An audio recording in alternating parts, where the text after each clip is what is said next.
Hey folks, today's video is all about playing with that flip chip on my Santa Cruz 5010. Last year, for the majority of the year, I ran in the low position, but the very end of the year, I had some smaller tires on, and I ran in the high, and I kind of liked it. Well, this year I decided to go back to running the plus tires, and I had been running in the low, but I decided why not flip it to the high and run them back to back and see how that felt. Well, this is that video. Hope you enjoy it. Let me know what you think.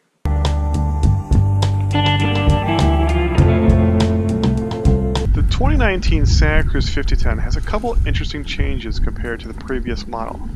The one I was really interested in was the flip chip on the shock. There have been a few bikes now that have come out with a flip chip, but I've never read an article where a reviewer thought the bike performed better in the high position. I mean, why wouldn't you want your bike in the slackest mode, aka party mode, all the time? Well, Dirt Rag ran a review of the 5010, and the reviewer preferred the 5010 in the high mode with the Maxxis 2.6 tires.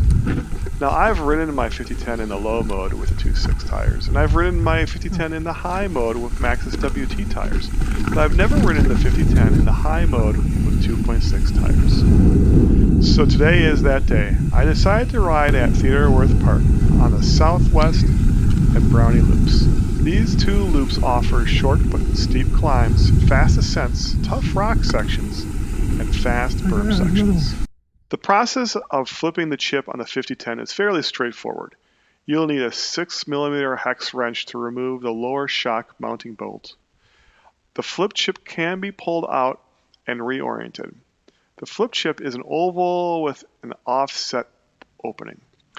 You position the opening to the front of the bike to be in the high position and towards the back of the bike to be in the low position.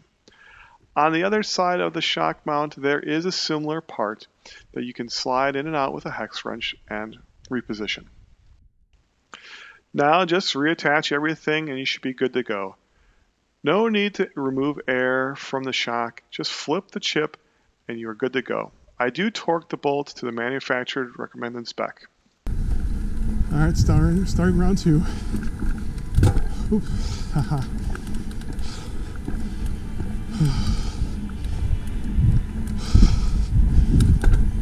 Bike's in the high position. We're on the second gimbal. See how it sounds as well.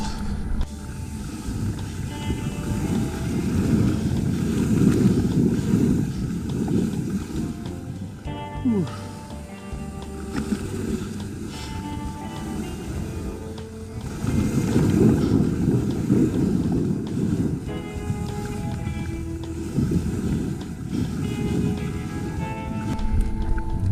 And the high set in the get up and go feels like a get up and go.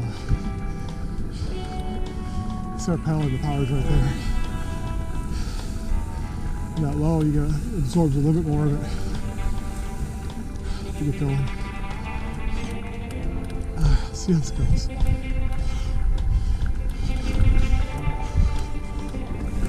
Ooh.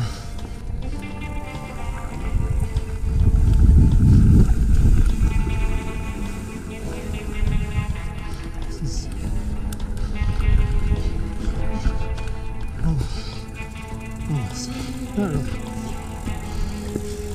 Back to pushing.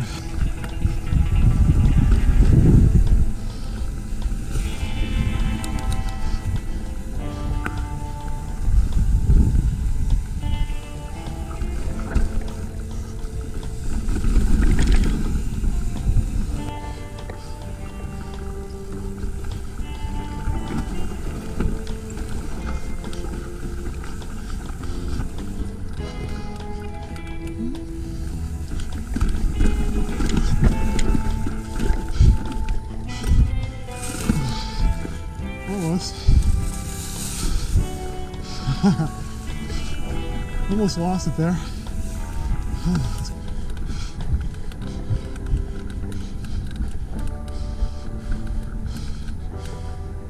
It's pretty much just free falling straight.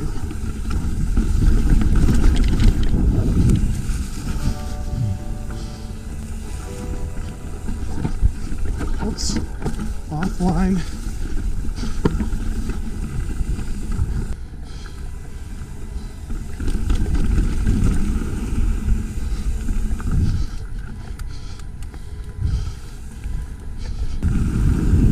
So my initial impressions are that in the high position, the bike feels more compact while seated. In the high position, you have more reach. The steeper seat angle makes the handlebars feel closer. The BB is higher, so you'll notice less pedal strikes, but you also have a steeper head tube angle. These changes led to the bike feeling more nimble and making a good pedaling platform for the bike. The high position sounds like the best position, but I don't think that is the case for me.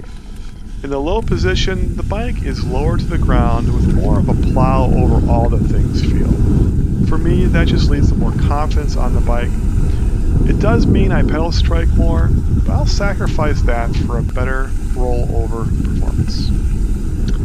Now, before you say these are just my initial impressions, I decided to go back out and ride the next day to give the high position another shot. Yep, it pedaled really well and felt fast on the climbs. The fast descents felt really good too. And the bike was nimble in the switchbacks. But the bike didn't have the rollover capability. It felt a bit cramped when seated. It just didn't feel as good as when it was in the low position. Now your mileage may vary, but for me, I'm going to put the bike in the party mode and enjoy the ride.